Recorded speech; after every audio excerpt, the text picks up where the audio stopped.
Tanyanya kenapa Trump jadi perang Ukraina stop? Karena Logikanya di mana? yang pertama adalah NATO ini bukan masalah Amerika Serikat menurut Donald Trump. Karena Donald Trump menganut adalah diplomasi yang realis. Dan pengalaman Anda dengan Donald Trump itu menunjukkan bahwa Trump tuh orang yang sangat realis, yang bisa lu punya apa, gimana? Ada yang bisa diceritain nggak yang mulia? Ya, contoh, ini misalnya dengan terpilihnya Trump dan terpilihnya Pak Prabowo. Dan tadi Om Ovi sudah memberikan clue tuh bahwa di sini karakternya apa you punya, gua punya, kita bisa adu. Dan Pak Prabowo udah bilang sekarang mestinya kita sekarang mulai berpikir Cina bakal kesulitan masuk Amerika barangnya. Karena itu kita sekarang membujuk pengusaha Cina, relokasi dulu pabriknya di sini. Nanti brandnya Indonesia.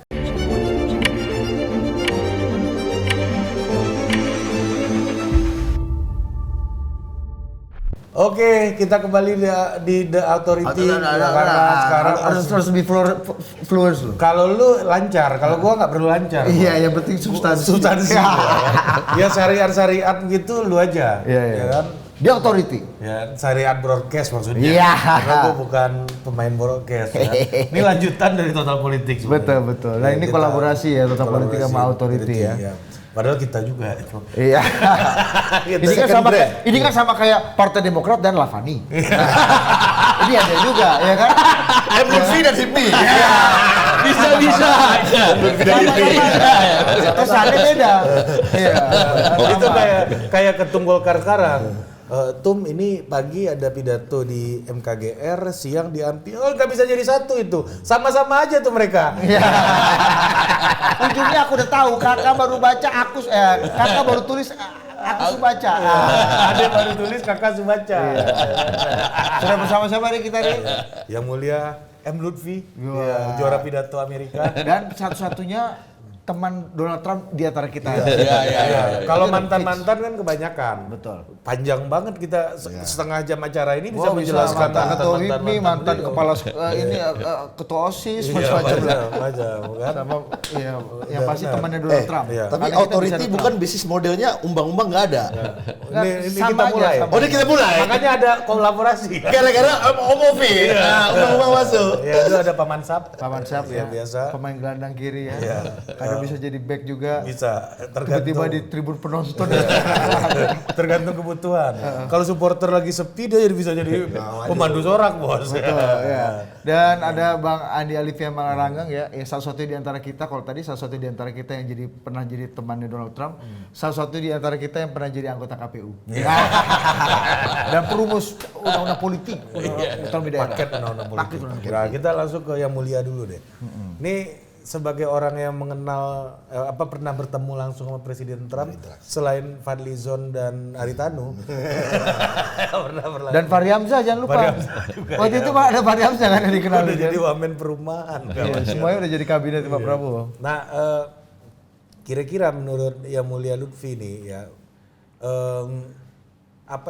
aroma dari hasil pemilu ini akan seperti apa buat Trump nih? Apakah seperti dendamnya udah selesai, atau dia akan melihat akan mengulang presidensinya yang dulu lagi, atau apa dia akan memaknai ini menurut Yang Mulia Lutfi? Ya, memang kan macam-macam. Saya melihat memang selama 4 tahun terakhir ini dia banyak sekali diterpa dengan kasuistik politik ya. Betul.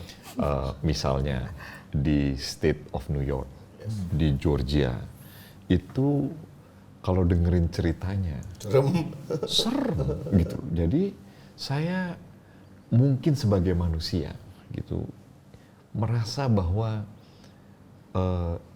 dia pasti ada terusik rasa sakit hatinya. Tetapi sebagai negarawan, saya merasa bahwa dia mesti rise above the situation. Dia mesti lebih tinggi daripada manusia biasa dan memimpin negara land of the free and home of the brave gitu. Jadi dan saya rasa dia pasti, karena ini kan jabatan yang sakral ya, Presiden Amerika Serikat, dia pasti bisa. Nah, Sekarang yang diamanatkan sama orang Amerika itu sebenarnya bukan masalah daripada merah atau biru, masalah transgender atau bukan, masalah woke atau kultural, bukan. Yang diminta sama orang Amerika itu adalah hidup mereka jauh lebih sulit di dalam 4-5 tahun terakhir dibandingkan sebelumnya. Jadi dia akan menjadi leader atau menjadi pemimpin yang sangat praktikal. Apa yang akan dia kerjakan? Menurut hemat saya, pasti perang akan berakhir. Terutama perang yang ada di Ukraina dan Rusia. Begitu perang Ukraina-Rusia berakhir, berarti 4 juta barrel minyak akan masuk di pasar internasional secara free. Gitu. Mudah-mudahan harga minyak dunia akan turun. Kalau hanya harga minyak dunia akan turun. Enggak, tapi gini, batubara mungkin turun, tetapi kan ekonomi dunia ini akan bergeliat dan akan masuk, manufacturing akan jalan. Dan ini pangan akan maju. Ya. Jadi ini semua akan menciptakan dinamika baru untuk menggeliatkan kelas menengah yang menjadi momok semua negara. Pertanyaannya, kenapa Trump jadi perang Ukraina stop? Karena dimana, yang pertama adalah NATO ini bukan masalah Amerika Serikat menurut Donald Trump. Karena Donald Trump menganut adalah diplomasi yang realis atau yang realistik. Perang ini adanya 8.000 mil, 12.000 kilometer dari Amerika Serikat. Realistik. Ya, jadi kan dia jadi realistik, maksudnya adalah ya urusan lo, bukan urusan gue gitu loh ininya. Nah, begitu ini perang berhenti, ini akan mengurai paling nggak supply chain, masalah energi dan masalah pangan. Harga akan turun pada level mungkin sebelum COVID. Mudah-mudahan. Di Amerika? Di mana-mana. Karena kan ini kan, misalnya contohnya begini, misalnya kalau misalnya Ukraine sama Rusia berhenti, harga minyak akan turun. Dengan harga minyak akan turun, harga canola oil akan menjadi ke level yang lebih rendah. Harga gandum akan turun. Ini akan menyebabkan equilibrium baru yang menurunkan daripada inflasi yang sekarang menjadi momok semua negara. Ini yang kita pikir akan lebih baik. Ini menarik nih, ini terkait dengan politik dalam negeri kita nih, Yang Mulia. Kalau di Indonesia ini kan kemarin pemilu kita ada narasinya itu kalau dulu kan agamis sama kaum nasionalis gitu kan. Kalau sekarang kan Jokowi non Jokowi gitu kan. Atau perubahan atau keberlanjutan gitu. Nah, kalau Yang Mulia melihat kan Trump ini kan bagian dari perubahan harusnya karena penguasanya adalah Demokrat kemarin. Kira-kira secara struktural dalam kebijakan kenegaraannya ketika rejim keberlanjutan ini diganti sama perubahan itu secara praktikal dan fundamental itu bergeser juga nggak sih? Gini, sebenarnya kalau dari perdagangannya. Nggak, karena kalau di Indonesia kan perubahan pun kita juga nggak yakin bergeser fundamental. Iya, kalau di perdagangannya, sebenarnya kalau di perdagangannya antara Trump, Biden sama Trump yang akan datang, ini konteksnya hampir mirip. Satu, perdagangan internasional buat Trump pertama dan Biden kemarin adalah perdagangan internasional artinya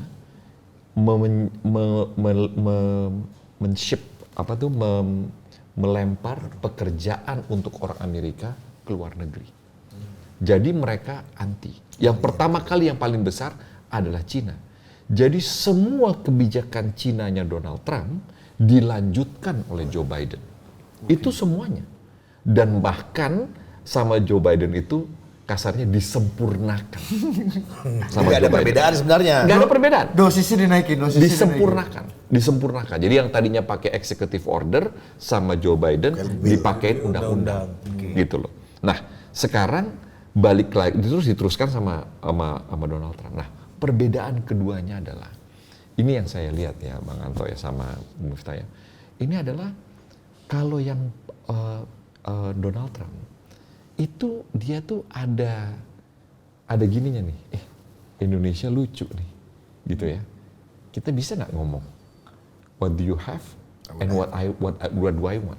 Kita bisa ngobrol sama Demokrat. Gak ada, tidak satu pun ada negosiasi dagang di tempatnya Catherine Tsai, ini chairman-nya USTR Amerika, satu pun tidak ada. Karena Catherine Tsai ini adalah hadiah untuk union, untuk serikat buruh dari Presiden Biden kepada serikat buruh. Ini hadiahnya Catherine Tsai. Pokoknya tidak ada perjanjian perdagangan. Jadi mereka memperkenalkan namanya IPEF, Indo-Pacific Economy Framework. Ini norma dan standar tanpa market access. Jadi saya ilustrasikan sama orang Amerika. Amerika, kamu tahu nggak nih IPEF ini adalah stick dan stick. Biasanya kan stick dan carrot. Ini stick dan stick. Ini asik mau gebuk aja kawan ini gitu kan ya. Jadi nggak menarik, menyebalkan istilah saya. Nah tetapi ini yang mereka kerjakan. Jadi siapa yang mau ikut? Ya tapi kita ikut aja. Saya bilang sama Pak Jokowi, Pak kita ikut aja. Kenapa? Ya palingnya kalau kita di dalam di sana, ya kita hancur-hancurin juga ini idenya mereka ini gitu kan ya. Rusak dari dalam. Kita hancurin dari dalam. Tapi ya itu sekarang, sampai sekarang ya jalan aja. Tapi dan pengalaman Anda dengan Donald Trump itu menunjukkan bahwa Trump tuh orang yang sangat realis, yang bisa lu punya apa, gua gimana? Ada bisa diceritain nggak yang mulia? Ya contoh, ini misalnya dia dengan Sudan. Sudan ini dianggap sebagai negara teroris. Kan si Usama bin Laden itu waktu keluar dari Saudi pertama, perginya ke Khartoum. Dianggap negara teroris. Jadi waktu saya menyerahkan surat kepercayaan, itu di depan saya itu duta besar Sudan. Iya kan, Sudannya udah pecah dua nih antara yang utara sama yang selatan. Nah jadi saya tanya, saya duduk, saya ngobrol sama dia, kenapa kok tiba-tiba Anda bisa jadi duta besar di Washington DC? Ini dibayar negara nggak punya kekuatan ekonomi sama sekali. Dia bilang tau apa? Ya, kita bagian daripada Abraham Peace Corps. Abraham Peace Corps ini perjanjian perdamaian di Timur Tengah yang diinisiasi oleh Presiden Trump. Oh, saya ngerti sekarang. If they got, kalau kita punya apa yang dia mau, kita bisa ngomong, gitu loh. Nah, dari situlah saya bisa lihat bahwa ada celah-celah tertentu yang kita bisa tawarkan dan kita bisa kerjakan sama administrasi Trump. Saya lihat, saya pelajari bagaimana mereka merenegosiasi AFTA. AFTA ini perjanjian perdagangan North America treatment, free trade agreement. Meksiko, Kanada. Meksiko, Kanada, dan Amerika Serikat. Itu tadinya sama Amerika nggak dikasih sama sekali yang namanya Meksiko itu. Jadi Meksiko bilang, ini kan kamu kan ngerjain, kamu masih mau ngerjain bersihin WC ini, kan nggak ada orang Amerika mau ngerjain. Akhirnya dari yang tadinya nggak dikasih sama sekali, dibalikanlah dari 8 dikasih Meksiko 2. Tapi 2 ini setara dengan 18 triliun dolar buat perekonomian Meksiko yang sudah berjenjang, udah bikin mobil pada saat ini. Nah ini sangat penting. Tapi dia udah bilang kemarin kan, waktu di masalah immigration, pokoknya Meksiko kalau kamu masih tetap menjadi penyeberangan tempat orang imigran jalan ke Rio Grande itu, saya suruh stop ekspor mobil dari Meksiko. Oh langsung Meksikonya pusing kepalanya. Stop itu, tutup itu penyeberangan. Jadi ini yang saya sebut. Kalau kita punya yang dia mau, kita bisa ngobrol. Nah ini diplomasi Indonesia ini, diplomat Indonesia ini mesti menemukan simpul-simpul apa yang dia punya, kita berikan, apa yang dia mau, kita juga bisa ambil juga dari situ. Justru sebenarnya Pak Jokowi lebih cocok sama Trump ini ketimbang jauh. Sebenarnya kan. Ya, jadi gini, kita kan nggak bisa cerita, makanya saya bisa 4 kali seminggu di White House itu karena cerita yang begini inilah. Gitu. Karena lu punya apa, gue punya apa. Karena saya pernah ketemu Pak Jokowi kan. Pak Jokowi cerita kalau sama Cina kita itu saya sama Jinping personal. Cuma kalau sama Amerika ini baru sampai di ring satunya aja udah mentok katanya kan. Waktu itu karena presidennya Biden. Kalau Trump nggak begitu. Ya, gimana Pak Man melihat keberlanjutan saya melihat gini ya. Dan mungkin ini ada yang keberlanjutan Biden juga nggak dilanjutin ini sama Trump. enak. Saya saya pikir gini, kita kembali lagi Coba potong dulu, kenapa dipanggil paman ini? Paman dulu punya acara soal politik Amerika. Paman Sam. Paman Sam. Jadi namanya kan Miftah Sabri. kasih Sam. Paman Sam. Nah gitu. Total politik awal-awal. total politik. Waktu Om masih dubes. Gua melihat gini Ini ya. belum bisa diganggu dulu Iya. kan. Jadi kembali ke saya mau mendalamin dengan terpilihnya Trump dan terpilihnya Pak Prabowo. Dan tadi Om Ovi sudah memberikan clue tuh bahwa di sini karakternya apa you punya, gua punya, kita bisa adu. Dan Pak Prabowo udah bilang di awal kampanyenya, awal pidato presiden mengatakan saya penganut 1000 friend, 0 enemy. Tapi jangan gitu-gitu amat, jangan tekan-tekan kita. Ayo kita duduk berdua. Nah, yang mau saya garis bawahi platform kita negara maju. Salah satu platform negara maju itu adalah economic growth. Nah, economic growth yang di atas 6% ternyata ada syaratnya yang relate dengan Om Ovi bilang tadi. Bahwa apa? Kita mesti bisa menghasilkan top 100 produk dunia yang itu angkanya harus di atas 3%. Hari ini Indonesia itu sumbangannya cuma 0,8%, Om Ovi. Dari top 100 barang yang kita kirim ke dunia. Dan itu hanya ada 3 produk kalau dilihat, correct me if I'm wrong Pak Menteri. Itu 3 bro, HS code-nya. Itu ciptaan Tuhan 3-3-nya bro. 2 udang, 1 kayu furniture. Oh, Vaname. Nah kira-kira artinya dalam konteks ini apa yang kita punya yang bisa melewati angka tadi, jangan hanya 3 itu aja, yang itu diperlukan Amerika tanpa kita harus tanpa kita harus menegosiasikan terlampau banyak maunya Amerika tadi gitu. Jadi ini yang bisa mengantarkan kita ke kemajuan. Jadi menurut saya dengan platform menuju Indonesia maju, di sini ada Presiden Prabowo, di situ ada negara Amerika yang tadi kata Om Ovi, sebenarnya angka ekonominya tuh oke-oke aja. Bagus. Berarti kan kita harus mengambil benefit gitu. Jadi itu yang menurut saya harus kita galang dan dudukan di dalam new administrasinya daripada Trump ini. Dan saya jadi saksi tuh Bang, kalau nggak, saya tuh waktu awal beliau menyerahkan surat itu pertama kali Pak Prabowo ke Amerika, beliau dubesnya. Dan beliau yang nganterin Pak Prabowo itu pertama kali setelah sekian puluh tahun nggak bisa masuk Amerika. 19 tahun. Pak Ovi yang, dan waktu itu ulang tahun ya.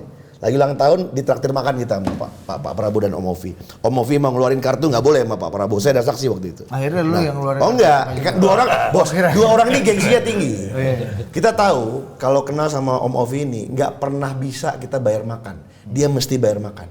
Tapi di Washington DC gue jadi saksi. Ada orang yang gengsinya lebih tinggi lagi, namanya Prabowo Subianto. Nggak laku kartu duta besar waktu itu.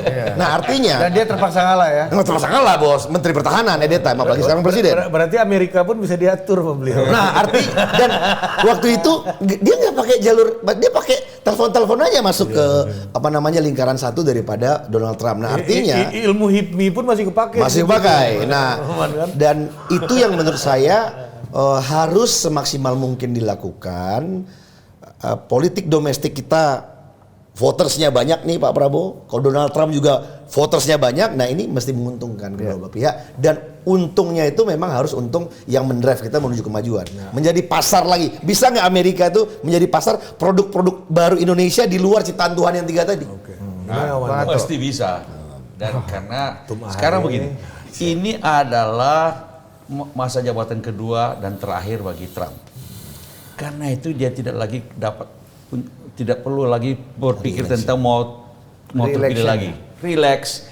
Yang penting dia mau bikin legasi. Legasinya ekonomi jadi naik, perdagangan Amerika cuan di mana-mana, kemudian perang berhenti. Kira-kira begitulah. Lalu dia kelihatan sebagai pemimpin yang bisa membuat Amerika great again.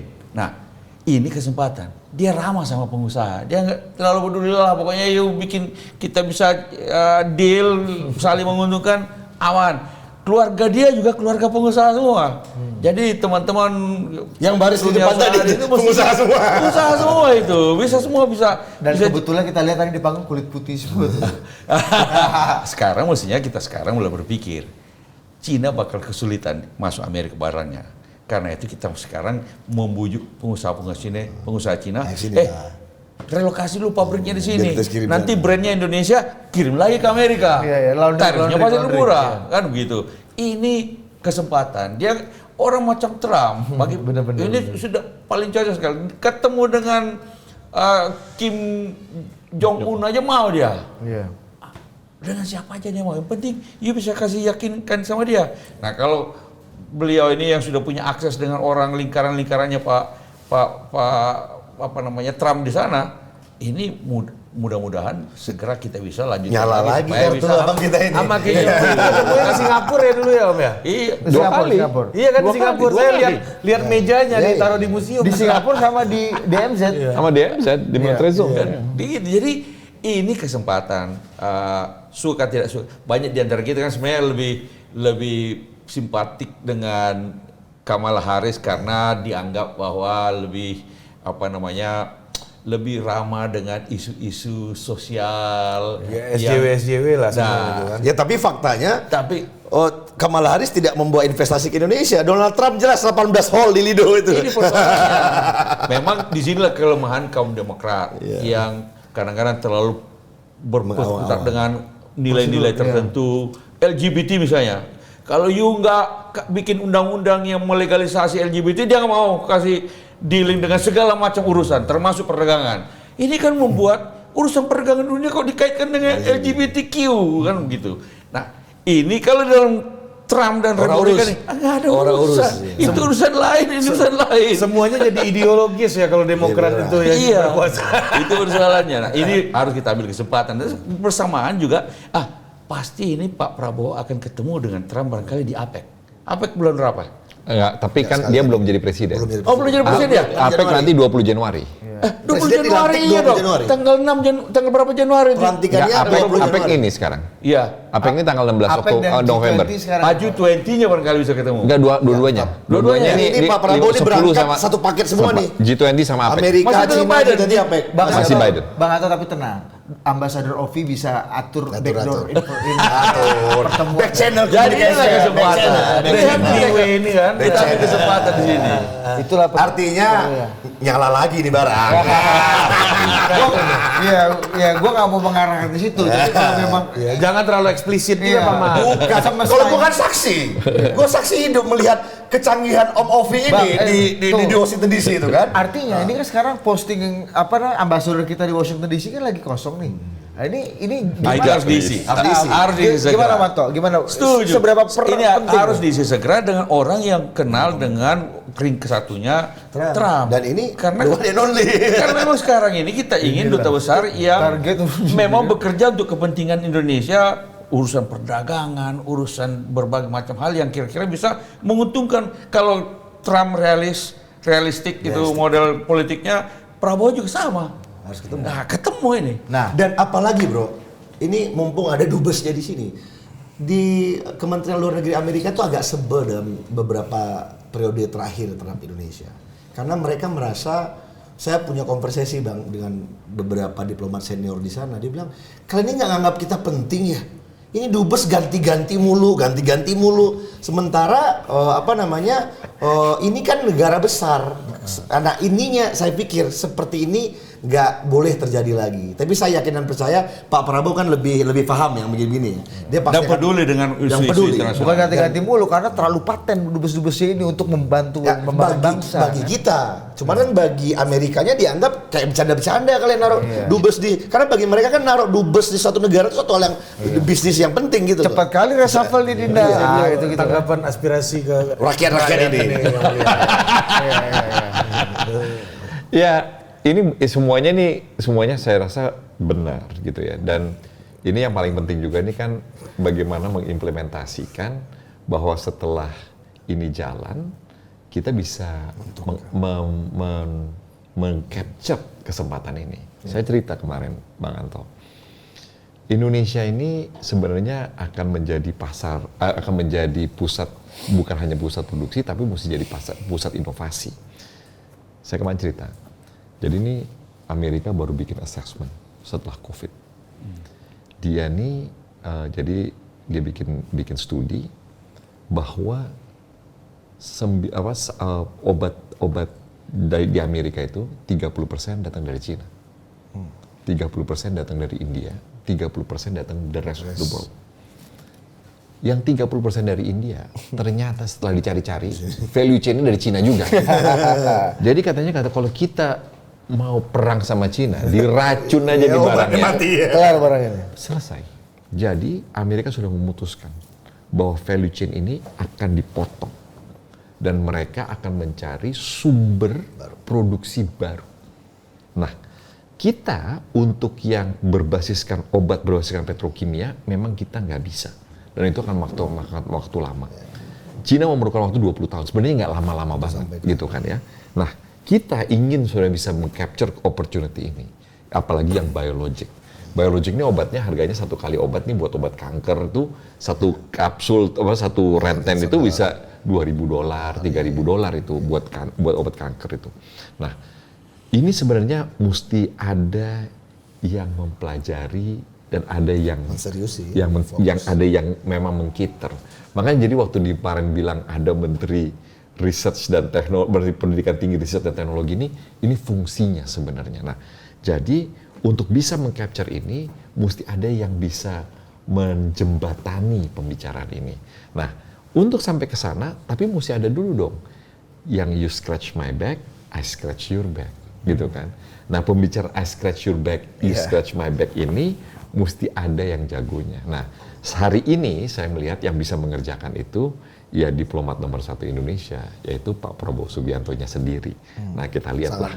Dia mesti lihat dalam setahun pertama ini. Begitu jalan, iya, diplomat tertinggi. Dia itu dia. Jadi kita lihat kalau mereka dia bisa implementasi ke bawahnya, ini diuber-uber. Makanya saya bilang kemarin, ini Rohsan ini diganti namanya Menteri Investasi dan Hilirisasi.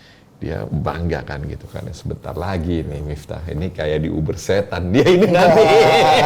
Apalagi baru diumumkan jadi chairman Sovereign Wealth Fund kita itu. Oh ya, udah deh. Iya, barusan tadi. Oh, chairman-nya bukannya Ambasador Mulyaman Hadad. CEO-nya Ambasador Mulyaman, chairman-nya merangkap Menteri Investasi. Oh, gitu.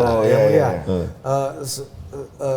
Saya pernah ketemu sama orang-orang yang punya klik dengan White House, Kongres gitu ya. Dan salah satu kritiknya terhadap Indonesia adalah ya tadi seperti Pak Mansar sempat singgung, dubesnya berganti-ganti. Nah, tetapi ternyata menurut mereka kualifikasi untuk jadi dubes Amerika itu nggak cukup cuma jago bahasa Inggris atau pernah berkuliah di Amerika gitu, pernah sekolah di Amerika. Tapi juga butuh orang-orang yang into to American culture. Misalnya bisa menikmati American football, menikmati baseball. Kalau saya sampai sekarang nggak bisa nikmati baseball. Aturan mainnya nggak tahu. Iya, bolanya terlalu kecil kan. Kalau bolanya Omanto masih bisa kita pahami lah tenis ini, ya kan? Sama gaple lebih bisa. Gaple gitu kan. Apa benar seperti itu dan kualifikasi seperti apa yang dibutuhkan Indonesia untuk ngambil momentum yang udah kita omongin tadi itu, orang yang ditaruh di Peluang ini di depan mata banyak banget. Kalau menurut hemat saya sebenarnya diplomat yang baik itu adalah diplomat yang bisa beradaptasi dan mengerti alam lingkungannya. Jadi saya banyak lihat dubes jago Indonesia, dan Indonesia ini mempunyai dubes yang macam variasi dan karakter gitu. Jadi saya melihat banyak lah senior yang jago, misalnya kayak Pak Ali Alatas gitu kan ya, itu nggak pernah sekolah di Amerika, tapi beliau begitu duduk berbicara dan itu sangat dihormati. Begitu datang di Paris, begitu datang di Belanda, itu disambut seperti head of state karena dia sangat banyak mendukung. Jadi diplomasi itu kan kadang-kadang bukan apa yang bisa lo lakukan untuk saya, tapi apa yang sudah kau lakukan untuk teman, untuk bisa mengatakan bahwa tolong saya, gitu loh. Ini ada prinsip-prinsip diplomasi yang harus dijalani. Jadi, nah ini kadang-kadang orang Indonesia itu mengambil take things for granted. Nah itu yang kadang-kadang kita mesti pelajarin. Jadi diplomasi itu kita mesti mengerjakan dulu untuk mereka sebelum kita tanya apa yang bisa mereka kerjakan untuk kita. Make them happy. Iya, itu mesti ada itunya. Nah ini pelajaran ini ini ilmu pergaulan. Gak ada di buku ini. Nah, makanya kadang-kadang di HIPMI ini atur mengatur ini. Jadi Make Them Happy ini nggak selesai di Fit Properties Komisi 1. Gitulah kira-kira. Tapi mungkin gue nambahin ya, mungkin agak pas ini momen pertanyaannya. Tadi dibilang bahwa Pak Prabowo itu diplomat nomor 1. Kalau saya punya pemikiran yang lain, Pak. Seandainya kita ini Prime Minister, Pak, dugaan saya, seandainya kita ini parlementarian, itu kan biasa Prime Minister merangkap Menteri Keuangan, Prime Minister, Pak Prabowo itu merangkap Presiden dan Prime Minister merangkap Menteri Luar Negeri. Ada Bang Sugi. Nah, tapi sebentar. Nah, ini menariknya. Pak Prabowo menemukan cara inovasi dalam men-appointed Menteri Luar Negerinya. Menteri Luar Negeri ini adalah Bang Sugiono. Ini betul-betul seorang murid ideologis yang separuh usianya itu udah bersama Pak Prabowo. Jadi dia betul-betul mengerti pemikiran, situasi, simulasi yang menurut saya dia itu sudah another Pak Prabowo jadi Menlu. Seperti Pak SBY dan Andi Malarangeng. Jadi ya Pak Andi Malarangeng. Jadi dugaan saya agak berbeda langgapnya nanti. Jadi saya selalu bilang sama teman-teman yang diplomat. Surrogate. Iya, surrogate. Jadi agak berbeda langgapnya mungkin. Dan menurut saya Pak Prabowo itu sangat excel dengan geostrategi, diplomasi dan sebagainya. Artinya dengan adanya Bang Sugi sebagai Menlu ini, berarti ini kan Pak Prabowo yang ada di kepala dan software itu sudah ada di Bang Sugi. Anda mau bilang ini cloningan Pak Prabowo? Ya bisa dikatakan. Artinya yang memahami loh bro, memahami pemikiran dari remaja Bang Sugi di situ bro.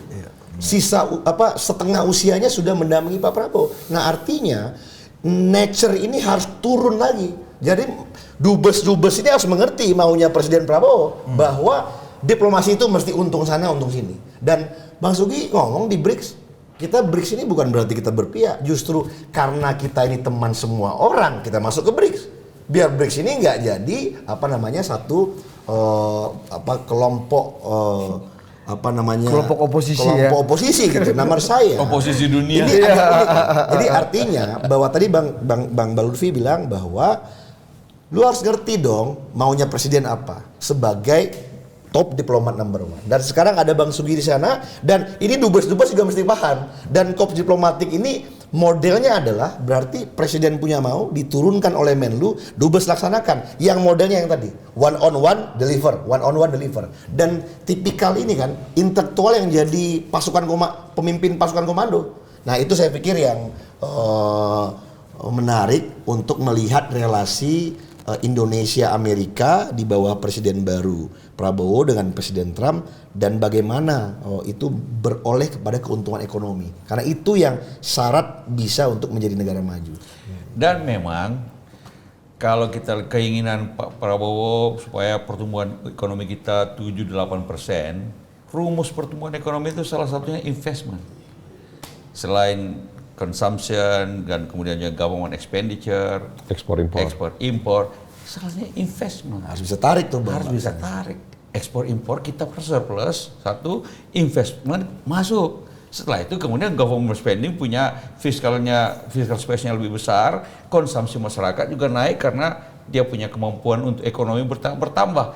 Ini yang memang harus ke situ. Dan dubes-dubes kita adalah ujung tombak diplomasi, tapi juga menjadi kira-kira salesman terhadap kepentingan Indonesia di muka dunia. Dulu kan Pak Jokowi gitu konsepnya. Sales, ya kan? Sama. Ya, tapi kan kenyataannya. Tapi kan dia presiden adalah yang the commander in chief juga dalam konteks sales dan marketing kepentingan Indonesia. Cuma Pak Jokowi kan kemarin tidak terlalu lebih fokus ke dalam negerinya, ke luar negerinya. Enggak. Tadi tuh. Gua mau balik lagi bro, yang tadi. Kita harus tambah produk baru bro yang kita kirim keluar ini. Jangan ciptaan Tuhan aja tiga-tiganya gitu loh bro. Betul. Artinya produk apa yang kita akan fokus, kalau sekarang hanya 5 jadi 10 itu ke top 100 dunia. Fokus di sana. Tapi betul juga ya seperti tadi kata Bang Anto, perang dagang Amerika dan Tiongkok itu harusnya betul-betul kita bisa manfaatkan ya yang mulia ya. Karena kan beberapa waktu lalu ketika perang dagang ini eskalasinya memuncak, katanya Vietnam yang paling mendapatkan banyak relokasinya pindah ke Vietnam. Ini gimana supaya kita ini yang quick win-nya lah untuk kita bisa, apalagi kita tahu yang mulia Duta Besar Ovi juga friend sama Pak Donald Trump gitu misalnya kan, atau Gue kira Manguian siapa lu sebut kan Vietnam. Enggak, tapi gini. Jenderal tapi gini. Luhut juga friend. Bukan, sama- tapi gini. Ini datang ke Indonesia ini akan menjadi natural. Karena kenapa? Di Vietnam itu sudah mentok semuanya. Nah. Pelabuhan itu mentok. Tanah itu sudah mentok. Jadi Bentok nih gimana yang boleh nggak bisa lagi. kasih dulu barang itu. nggak bisa lagi. Jadi dia gini misalnya. Space-nya. Space-nya udah nggak ada. Jadi mereka untuk misalnya datang Di top up lagi investment udah habis. nggak bisa. Jadi gini, bisa pelabuhan kayak Tanjung Priok gitu. Iya. Tanjung Priok itu bukan masalah tempatnya jalan apa dibesarkan pelabuhannya. Tapi kan masuk keluar dari Tanjung Priok itu kan juga ada batasnya. Iya. Nah, di Vietnam itu sama. Jadi itu envelope-nya itu sudah habis. Nah, jadi dia yang bisa dikerjakan seperti Singapura adalah up the value chain. Jadi dia mengerjakan kerjaan yang lebih sophisticated gitu loh. Nah, itu tapi jadi dia yang kerjaan yang masih ya kasarnya masih gombal-gombal ini mesti ada yang ngerjain gitu loh. Nah, kita lagi sekarang ini kan tadi kemarin kita bilang dari 25 juta anak Indonesia hanya 10 juta yang bisa lulus SMA. Kita lagi catching up nih supaya 25 jutanya bisa lulus SMA menuju Indonesia 2045. Nah, untuk mencapai ke sana, nah ini kita mesti bisa mengerjain masih yang kasarnya masih yang suburban lah gitu loh, masih yang di luar lah itunya. Nah, itu yang kita mesti kejar. Artinya berarti yang dimasukkan dulu itu adalah ada strategi menciptakan kelas pekerja vokasional kan, yang bisa sehingga ketika terjadi relokasi terhadap Kita catching up. kita jangan direlokasi tapi nggak ada kelas pekerja yang bisa mengerjakan itu kan itu maksudnya. Kan? Sebaliknya pekerjaan rumah kita dengan pemerintahan baru sekarang ini adalah mempermudah orang untuk Investasi. buka usaha, investasi, jangan dipersulit di pelabuhan lah, di mana lah. Ini semua yang kalau kita pekerjaan rumah kita juga harus kita lakukan sehingga ketika ada investment bisa masuk atau relokasi industri apa segala macam itu kita siap. Gitu loh. Itu sampai cerita tentang masalah Sritex itu ya. Nah, ini baru Itu juga masalah yang sebenarnya mesti kita bereskan segera. Kenapa? Orang sudah invest beratus juta, miliaran dolar tuh yang serat itu malah justru lebih mahal lagi yang viskus itu. Jadi begitu mereka datang, mereka kalah sama impor. Ya. Jadi kan mereka kan ini kan ada macam-macam mekanismenya dan itu ada namanya biaya masuk, gitu kan. Biaya masuk itu jadi membuat harga lebih mahal. Jadi supaya bisa bersaing. Nah, waktu di Cina over capacity kan, ekonomi Cina pertumbuhannya rendah, jadi nggak laku di sana. Dilempar di barang. Kemudian ekspor Cina di mana-mana dipersulit. Ya. Ini barang jadi overloaded. Sementara produksi jalan terus. Iya. Jadi produksi jalan terus. Jadi apain? Dia dump, dia buang aja. Begitu sampai ke Indonesia, jadi waktu mereka ekspor, itu mereka namanya dapat tax rebate. Jadi ekspornya berapa, pasti mereka mintakan rebate-nya. Ke pemerintah. Itu kayak tax credit, gitu kan, kepada pemerintah Cina. Jadi ada angkanya. Ya. Waktu sampai ke Indonesia, ini konon ya, ditenggarai. Yang bikin rusak ini semua, saya ngomong sama asosiasi. Waktu sampai di Indonesia, mereka under invoicing. Under invoicing ini gimana ya? Under invoicing itu misalnya harganya mestinya 1-2 miliar. Mereka bilang 400 juta. Jadi hanya membayar fraction daripada apa yang mereka harus dibayarkan. Ini daripada barangnya dibuang. Jadi rusak kan? Jadi barang kita ini Sritex punya nggak bisa dibeli orang. tidak equal playing field sama punya mereka. Karena mereka dapat rebate di sana, terus di sini yang bayarnya mestinya par, dia turunin harga. Toh dia sudah untung karena dapat rebate di sana. Dapat rebate di sana kan? Dapat under invoicing di sini. Iya. Rusak pabriknya, tutup itu. Itu tahunnya belakangan. Ya, gini, di sana dipublish. Mati kan. Jadi ini pernah kejadian waktu saya di perdagangan. Iya, iya. Jadi tahun sebelum saya datang itu ada kejadian. Kita nggak boleh ekspor ore nikel. Tiba-tiba custom Cina publish ada impor ore nikel dari Indonesia. Mana lewatnya barang? Dapat dari mana? Cari, Akhirnya? dapat. Dapat. Jadi dia Smuggle, keluar smuggle. Smuggle juga itu. Dia keluar Itu. dari Indonesia, barangnya nggak diakui sebagai nikel. Iya, jadi dapat tapi ketahuan. Ya harusnya dalam konteks tekstil apa yang kita lakukan pada nikel itu bisa dilakukan dong. Sekarang juga sebenarnya kalau kita mau buka ketahuan. Nah, jadi ini loophole ini sangat menyakitkan. Nah, orang itu kan ada yang website apa yang di YouTube tuh yang ngajarin pedagang Cina untuk orang Cina, bahasa Cina, bagaimana mengibuli otoritas Indonesia. Termasuk under invoicing itu. Ada. Jadi itu ada tutorialnya. Ada tutorialnya. Yaitu, nah jadi ya sekarang ya ini yang kita hadapi. Nah itu sangat menyakitkan buat pabrik-pabrik Indonesia. Bisa nggak jadi untuk dalam konteks make Indonesia great again, kita jauh lebih proteksionis ke depan. Gini, kita jauh lebih menutup diri. Iya, jangan. Seperti yang kita lakukan pada nikel. Bisa juga begitu. Kalau kita proteksionis, nanti barang kita sama juga. Diprotek juga di luar negeri. Nggak bisa. Kita mesti punya ada aturannya. Tapi biaya masuk itu bukan sesuatu yang haram. Itu biasa. Part of the game. Gitu loh. Dan kalau mereka kena pakai rebate, itu juga sebenarnya melanggar dari aturan-aturan sebenarnya. Nah, itu juga kita mesti bawa itu ke WTO juga. Gitu loh ininya. Nah, ini makanya saya bilang tadi, ini diplomat kita ini mesti canggih. Tapi kalau aturannya bisa dilanggar seperti ini sangat menyakitkan. Apalagi kalau kita berurusan sama investor asing. Jadi intinya ini sekarang kesempatan kita punya presiden baru, Amerika juga punya presiden baru, kesempatan juga untuk make Indonesia great again itu. Oke, terima kasih Om Manto, Pak Mansab dan Yang Mulia Duta Besar Lutfi yang panggilan kesayangannya Om Ovi. Sampai seumur hidup tetap dipanggil Yang Mulia. Ya, kalau Rudi Alfonso nggak mau dia. Bro, jangan. Ini menutup rezeki gua masih mau bersidang. Yang Mulia itu cuma buat hakim. Sampai jumpa lagi dah.